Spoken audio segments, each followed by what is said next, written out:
Yan.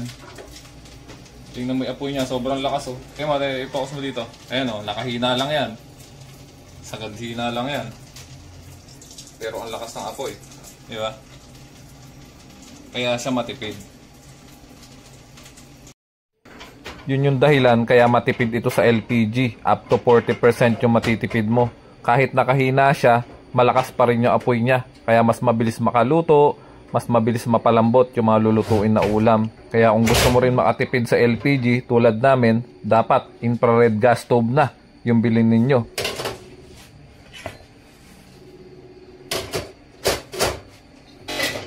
Meron pa siyang free na ganitong device oh, para concentrated talaga yung apoy.